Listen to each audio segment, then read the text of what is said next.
Chris tahu Lauren tidak akan hanya mengarang alasan untuk menipunya. Jadi, dia percaya dia benar-benar sakit sejak dia berkata begitu. Jadi, sebagai suami Lauren, dia harus mendapatkan pemahaman yang jelas tentang sejarah hubungan Lauren. Keluarga Hanks memiliki kekuatan besar di DC dan jaringan koneksi yang luas di mana-mana, jadi agak mudah baginya untuk memeriksa riwayat medis Lauren dan catatan konsultasi rumah sakit. Dalam waktu 1 hari, Chris memanggil banyak dokter terkenal dari rumah sakit besar di DC. Semuanya sangat sibuk dan hanya akan melakukan konsultasi berdasarkan janji dengan pasien biasa. Namun, mereka semua dipanggil ke rumah Chris. Namun, Chris tidak mendapatkan hasil apapun bahkan setelah menanyai mereka satu persatu. Pada pukul 5 sore, Rob dengan paksa membawa Matt ke kediaman Chris. "Lepaskan saya, ini penculikan." Matt dengan enggan berjalan ke depan, dengan 2 petarung jangkung dan kekar mengikuti di belakangnya. Rob menemukan Matt, yang telah menebak apa yang akan ditanyakan Chris dan dengan demikian menolak untuk datang, tetapi Rob membawanya dengan paksa. Rob terkekeh dan bertanya, "Dr. Gale, saya menyarankan Anda untuk bekerja sama dengan kami dan sangat jujur. Para dokter bergengsi di DC, yang lebih terkenal dari Anda, semuanya datang secara pribadi. Anda hanya seorang psikiater junior. Mengapa kamu menjadi sombong dan berpura-pura sibuk?" Petik 2. Hank hanya akan menanyakan beberapa pertanyaan sederhana. "Jawab saja aku dengan jujur." Saat dia berbicara, Rob meraih lengan Matt dan menariknya ke ruang tamu dengan paksa. "Hank, Matt Gale ada di sini," lapor Rob. Chris sedang minum teh ketika dia mendengar itu. Dia memandang Matt dan berkata, "Dr. Gale kan? Silahkan duduk." Matt berpunuk dengan dingin dan berseru, "Hank, jika Anda ingin sesi konsultasi dengan saya, bukankah lebih tepat untuk pergi ke kantor saya? Anda sudah berlebihan dengan menangkap saya dan membawa saya ke sini dengan paksa." Petik 2. Chris tersenyum dan berkata, "Dr. Gunn, jangan marah. Saya harus bertemu lebih dari 10 dokter hari ini, dan mereka semua dari rumah sakit yang berbeda. Bukankah saya akan kelelahan jika saya harus pergi ke setiap rumah sakit secara langsung?" Rob menambahkan, "Tepat. Apakah Anda tidak tahu apa status Tuan Hank? Karena dia ingin menanyaimu, tentu saja dia ingin kamu datang ke sini." Matt membenci sikap Chris yang mendominasi, dan memikirkan Lauren menikahi pria seperti itu, dia merasa sangat khawatir tentang pernikahannya. Matt duduk dan berkata dengan tidak senang, "Hank, cepat ajukan pertanyaan yang Anda miliki untuk saya.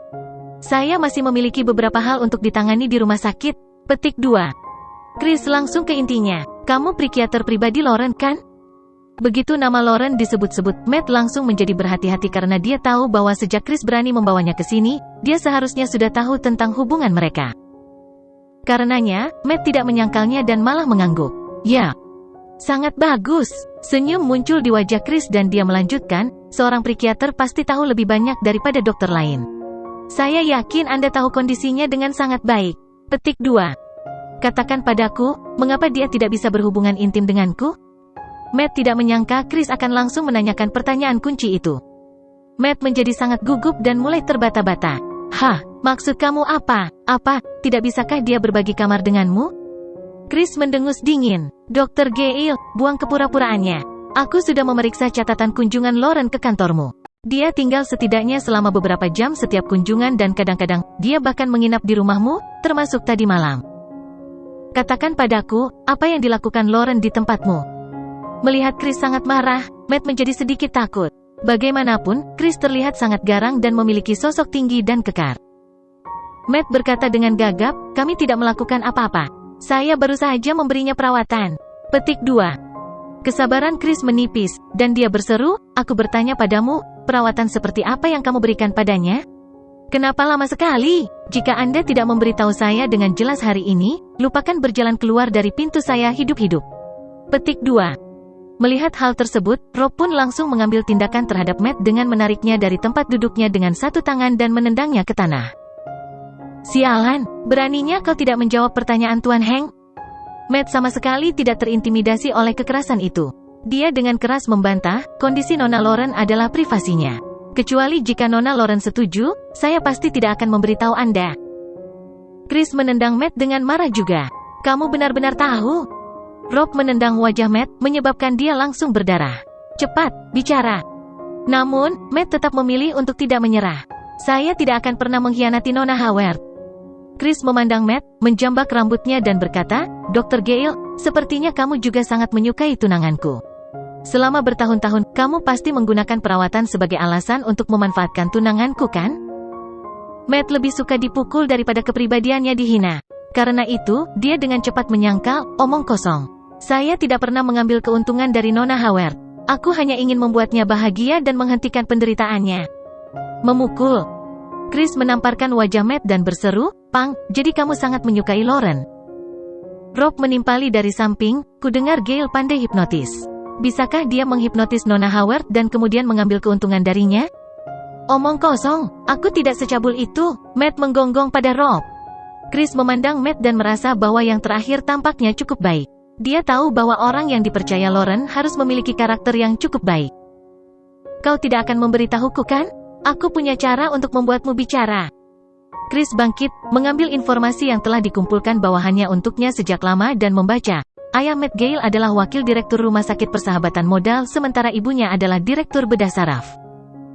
Anda mengatakan bahwa orang tua Anda telah bekerja sebagai dokter sepanjang hidup mereka dan akan pensiun. Apakah Anda pikir mereka akan mogok dan ingin bunuh diri jika mereka diketahui telah menerima suap atau sesuatu sebelum mereka pensiun? Pada saat ini, ekspresi wajah Matt segera berubah. Chris, terserah padamu untuk membunuhku atau memukulku. Datang saja padaku, jangan main-main dengan orang tuaku. Orang tua saya telah bekerja keras sebagai dokter sepanjang hidup mereka dan tidak pernah melakukan sesuatu yang melanggar hukum. Chris tertawa dan berkata, kamu harus tahu bahwa dengan kekuatanku, aku dapat dengan mudah menjebak seseorang atau mempromosikan seseorang. Selama kamu memberitahuku tentang Lauren dengan jujur, aku tidak hanya bisa meninggalkan orang tuamu sendiri tetapi juga menjadikan ayahmu sebagai direktur. Bagaimana kedengarannya? Matt benar-benar mulai ragu, karena dia tahu Chris tidak sedang bercanda. Dia benar-benar memuja Lauren dan tidak ingin mengkhianatinya, tetapi demi orang tuanya, dia tidak punya pilihan selain mengatakan yang sebenarnya kepada Chris. Baiklah, aku akan memberitahumu semuanya. Matt memberitahu Chris segalanya tentang kondisi Lauren, dari pertemuan pertama hingga apa yang terjadi tadi malam. Setelah mendengarnya, Chris menjadi marah. Ah, Jordan Steele, kamu bajingan, bagaimana kamu bisa menjadi kekasih yang sempurna untuk tunanganku? Kamu sebenarnya satu-satunya pria di dunia ini yang bisa berhubungan intim dengannya? Petik 2. Kenapa kamu pantas mendapatkannya? Mengapa? Setelah mendengar penjelasan Matt, Chris mendidih dengan amarah, seperti banteng yang mengamuk. Bang! Chris mematahkan satu kaki kursi mahoni yang bernilai lebih dari $15.000 setelah menendangnya. Memukul. Hanya dengan satu tangan, Chris mendorong teko emas dan cangkir teh di atas meja ke tanah, menyebabkannya pecah dan tehnya tumpah ke tanah. Melihat Chris menjadi marah, Rob dengan cepat bergegas maju untuk menghiburnya. Ten, Hank, didih kan? Tidak ada gunanya marah pada wanita seperti itu. Petik 2. Ten, Hank, kau harus menjauhi wanita seperti Lauren yang mengidap penyakit seperti itu. Jordan Steele adalah satu-satunya di dunia ini yang bisa berhubungan intim dengannya. Tuan Hank, Anda tidak boleh menikahinya. Jika Anda melakukan perjalanan bisnis yang panjang setelah Anda menikahinya dan tidak kembali selama lebih dari setengah bulan, dia mungkin akan kesepian dan bosan di rumah sendirian, dan pergi ke Jordan Steele untuk mencari bantuan. Ikuti novel terbaru di freeweb.of.l.com. Lauren tidak bertambah muda. Seperti kata pepatah lama, wanita semakin bernafsu semakin tua. Selain itu, Jordan adalah ayah kandung Chloe, jadi dia berhak melihat putrinya. Peluang mereka untuk berdamai sangat tinggi. Chris menamparkan wajah Rob dan menyalak, aku tidak perlu kamu mengatakan itu padaku. Matt berkata, Tuan, Hank, aku tahu kau seorang chauvinis pria yang tidak akan pernah menerima kenyataan bahwa istrimu jatuh cinta dengan pria lain. Jadi, saya sarankan Anda membatalkan pernikahan Anda dengan Nona Howard sesegera mungkin. Itu akan lebih baik untukmu dan dia. Chris mengepalkan tinjunya, sangat marah dengan kenyataan bahwa tunangannya benar-benar jatuh cinta dengan pria lain dan tidak ditakdirkan untuk menjadi pasangan menikah yang normal dengannya. Bagaimana Chris bisa menerima itu? Namun, dia telah melalui banyak kesulitan untuk menikahi Lauren, jadi dia jelas tidak bisa membatalkan pernikahan. Chris tiba-tiba sadar bahwa karena dokter dapat memanipulasi kesadaran Lauren untuk membuatnya menyukai Jordan dan memperlakukannya sebagai kekasih yang sempurna, dia juga harus dapat menggantikan Jordan dengan Chris sebagai kekasih yang sempurna. Chris mengangkat Matt yang berada di lantai, dan meletakkannya di kursi. Dia berkata, Dr. Gale, karena kamu bisa memuliakan Jordan Steele dan mengubahnya menjadi kekasih yang sempurna di hati Lauren, bisakah kamu juga melakukan hal yang sama untukku? Biarkan aku menggantikannya dan menjadi satu-satunya pria yang dipuja Lauren. Pada saat ini, Rob juga maju ke depan dengan gembira dan berkata, "Ya, Tuan Hank, betapa cerdasnya Anda. Aku bahkan tidak memikirkannya. Ini sebenarnya sederhana, kita hanya bisa meminta Dr. Gale menghipnotis Nona Howard lagi, dan menggantikan kekasih yang sempurna di hatinya denganmu." Haha, begitu kamu menjadi kekasih yang sempurna di hati Nona Howard, kamu tidak perlu lagi khawatir dia selingkuh dengan orang lain, Tuan Hank. Bahkan jika kamu pergi untuk perjalanan bisnis yang panjang di masa depan, kamu tidak perlu khawatir. Chris tersenyum, berpikir bahwa itu adalah cara yang baik untuk membunuh dua burung dengan satu batu. Sebelum ini, dia tidak pernah tahu bahwa adalah mungkin untuk memanipulasi kesadaran seorang wanita untuk mencegahnya mencintai pria lain. Padahal, alasan Rob berulang kali mengingatkan Chris agar berhati-hati terhadap Lauren yang selingkuh di Jordan setelah menikah, karena mantan istri Chris telah melakukan perzinahan. Chris adalah seorang fanatik seni bela diri yang menghabiskan seluruh waktunya untuk berbisnis dan jarang pulang.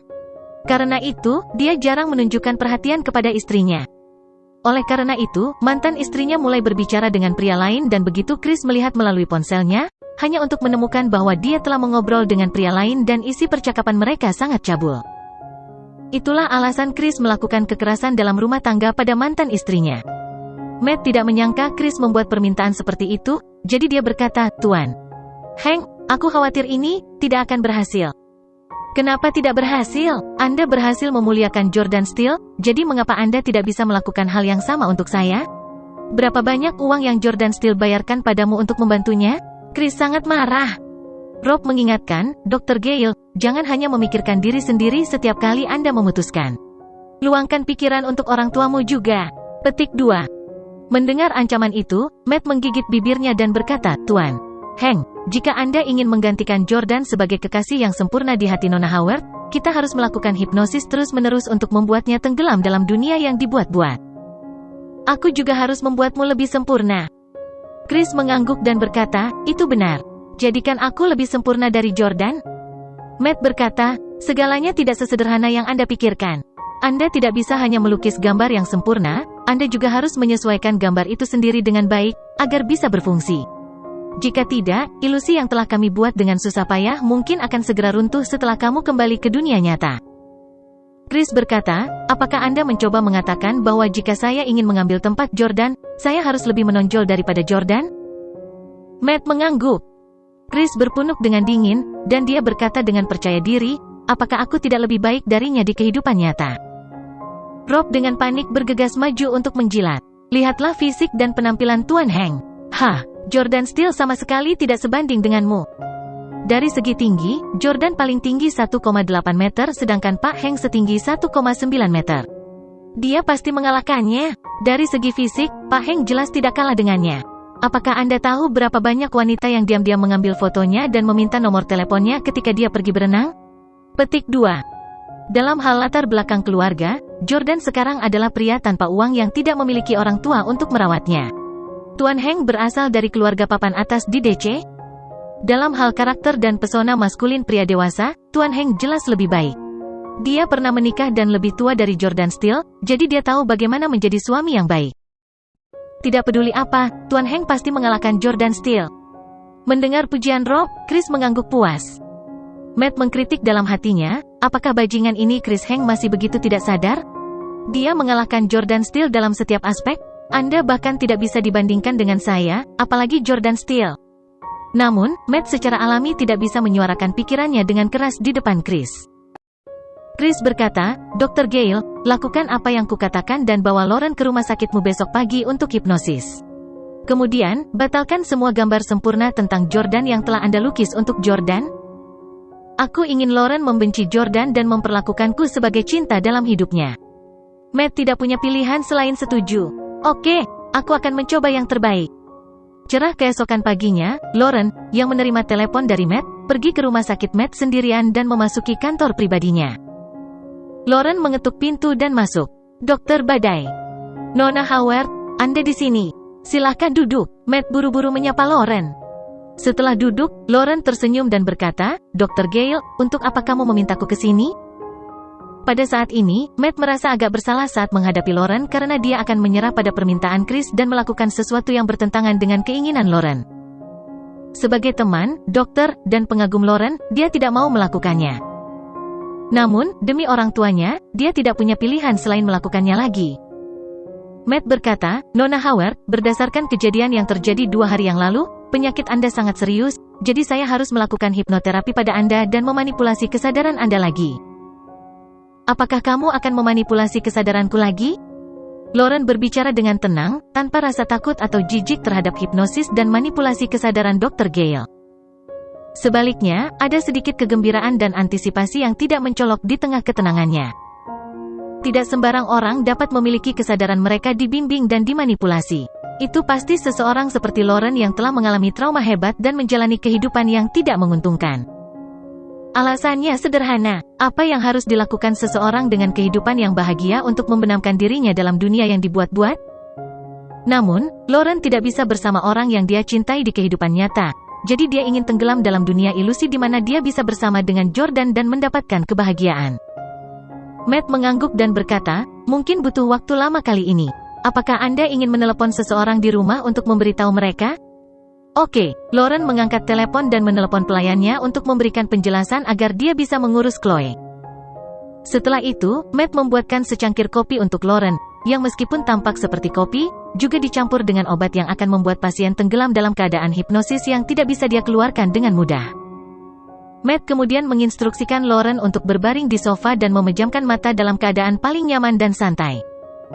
Ruangan itu begitu sunyi sehingga suara pin drop bisa terdengar, karena kantor Matt kedap suara dengan standar studio rekaman. Bahkan jika ada keributan besar yang terjadi di luar ruangan, mereka tidak akan dapat mendengarnya di luar ruangan dan juga, orang-orang di luar tidak akan dapat mendengarnya. Ada udara hangat yang keluar dari AC sentral dan Matt melepas jaketnya sebelum mengeluarkan timer jam pasir hitam. Dia kemudian membaliknya dan mulai menghitung waktu. Matt mengulurkan jari telunjuk kirinya dan dengan lembut memainkan benda seperti pendulum hitam, yang mulai berayun dengan kecepatan 40 bpm. Pada saat ini, Matt berkata perlahan, kamu sekarang berada di kapal pesiar, yang berada di tengah laut yang tak berujung. Anda merasa tidak enak badan dan Anda sudah minum banyak minuman keras di bar. Seorang pelayan membantu Anda kembali ke kamar Anda, dan Anda bergoyang dengan goyah, jadi dia memegang pinggang Anda, menempatkan Anda di tempat tidur, menutup pintu, dan kemudian mulai menerkam Anda. Pada saat ini, Lauren sudah terhipnotis dan benar-benar tenggelam dalam skenario yang dibuat Matt karena kopi berduri. Tidak. Lauren tampak tahan, dan tubuhnya juga bergoyang karena dia sangat jijik dengan itu. Matt melanjutkan, pria yang menerkammu itu cukup tampan, tapi dia benar-benar mesum. Dia mungkin sedikit halus, tapi dia serigala berbulu domba. Tidak, Lauren masih membantah. Namun, Matt berkata, kamu juga mengenal pria itu. Selain itu, dia baru saja menyakitimu sebelumnya. Namanya Jordan Steele. Pada saat ini, di kamar sebelah. Chris berkata, itu benar. Itu binatang buas itu, streaming langsung. Petik 2. Chris dan Rob menatap rekaman kamera pengintai di depan mereka. Mereka bisa melihat dan mendengar secara real-time situasi di ruangan tempat Matt berada. Rob terkekeh dan berkata, dokter hipnotisme Gale cukup mengesankan. Dia berhasil menghipnotis Nona Howard dalam waktu sesingkat itu. Selain itu, setelah hipnosis, dia secara mengejutkan setengah sadar, seolah-olah dia tenggelam di dunia lain. Petik 2. Metode yang sangat mengesankan. Jika dia menggunakan trik ini untuk melakukan sesuatu yang jahat dan membuat beberapa selebritas wanita datang ke sini, bukankah itu akan sangat menyenangkan? Chris mengutuk, idiot. Hipnoterapi semacam itu tidak berhasil untuk siapapun. Itu harus bekerja untuk seseorang seperti Lauren yang sangat ingin melarikan diri dari kenyataan. Oh begitu. Rob mengangguk dan menatap Lauren, yang diam-diam berbaring di sofa seperti domba kecil yang lemah lembut, dengan Matt di sebelahnya. Rob mengangguk dan bertanya, Tuan Hank, begitu Nona Howard tenggelam dalam ilusi, dia tidak akan tahu apa yang terjadi dalam kenyataan. Akankah Gale menggunakan kesempatan ini untuk memanfaatkan Nona Howard? Sekarang musim dingin, jadi dia mengenakan pakaian tebal dan itu tidak terlalu buruk. Jika itu musim panas dan dia mengenakan kemeja lengan pendek dan celana pendek. Bukannya Anda tidak tahu bahwa tidak ada pria yang bisa menolak kaki panjang Nona Howard? Saya tidak percaya bahwa Gale tidak memiliki desain apapun padanya. Petik 2. Chris sangat tidak senang. Mengapa kamu terus membicarakan hal-hal ini untuk membuatku kesal? Lauren adalah tunanganku, perhatikan kata-katamu. Ya. Rob tidak berani mengatakan apa-apa lagi setelah ditegur. Namun, setelah menyerang Rob, Chris berkata, ketika Matt selesai membantu saya dengan masalah ini, Anda dapat menemukan waktu untuk menginterogasinya dan menanyakan apakah dia pernah mengambil keuntungan dari Lauren selama perawatan yang dia berikan padanya di penjara. Masa lalu. Tampaknya Chris berpura-pura tidak mempercayainya, tetapi dia sebenarnya penuh dengan kecurigaan. Lagi pula, hal yang sama persis terjadi dengan mantan istrinya. Rob terkekeh dan berseru, "Ya." Pada saat ini, Lauren perlahan berbicara, dan mereka berdua mulai mendengarkan dengan penuh perhatian. Jordania. Lauren, yang telah berusaha keluar dari mimpi dan berjuang untuk melawan, tiba-tiba berhenti. Dia menjadi sangat tenang. Sialan, kenapa dia tidak melawan lagi? Chris sangat terkejut. Lauren agak jijik tentang masalah ini sekarang, tetapi setelah mengetahui bahwa pria itu adalah Jordan, dia tiba-tiba menjadi sangat tenang. Matt melanjutkan, "Kamu sangat ingin melepaskan diri dari cengkeraman Jordan, tapi dia terlalu kuat sehingga kamu tidak bisa mendorongnya." Lauren tetap tenang. Matt berkata, pada saat ini, seorang pria tinggi dan kekar menendang pintu untuk masuk dan dia menyuruh Jordan untuk melepaskan wanitanya. "Siapa? Siapa itu?" Lauren bertanya dengan rasa ingin tahu. Matt berkata, pria ini tingginya lebih dari 1,9 meter dan dia sangat kekar dan berotot. Dia pria yang jantan, dan dia juga seseorang yang Anda kenal. Dia Chris Hank? Hahaha, Tuan Hank, kamu adalah pahlawan yang akan menyelamatkan gadis itu dalam kesulitan. Rob, yang berada di ruangan lain, mulai tertawa terbahak-bahak. Chris juga tersenyum puas, dan dia tidak bisa menahan diri untuk tidak merokok. "Kamu tidak cukup memujiku." Matt melanjutkan, "Chris terluka melihatmu dilanggar oleh Jordan Steele sehingga dia berlari untuk meninju wajah Jordan, menyebabkan Jordan melarikan diri." Bab ini diperbarui oleh FREEBNVEL, CM. Chris menginjak Jordan dan berkata kepadanya, "Pang, dengarkan. Lauren adalah wanita saya dan saya tidak akan pernah membiarkan siapapun menyakitinya." Tersesat sekarang. Kemudian Jordan melarikan diri setelah upaya yang gagal. Di kamar sebelah, Rob bertepuk tangan meriah sambil berseru, "Tuan Hank yang perkasa. Bagaimana mendominasi? Tuan Hank, Anda memukuli Jordan Steele hingga menjadi bubur. Sekarang, Nona Howard pasti berpikir bahwa Anda lebih kuat dari Jordan. Citramu di hatinya pasti lebih megah sekarang." Chris mengangguk dengan sangat puas. Bahkan, Chris lah yang meminta adegan itu ditambahkan. Chris telah dipukuli habis-habisan oleh Jordan di depan Lauren, dan sebagai pria yang sangat sombong, dia merasa bahwa kejadian ini pasti menjadi alasan mengapa Lauren berpikir dia lebih rendah dari Jordan. Namun, kemampuan pria untuk bertarung sebenarnya bukan indikator yang akan digunakan wanita untuk menilai pasangannya. Lauren tidak pernah mempedulikan faktor itu sama sekali. Namun, pada saat ini, Lauren tiba-tiba bertanya dengan lembut, "Apakah Jordan terluka?" Chris tercengang. Begitu juga Rob.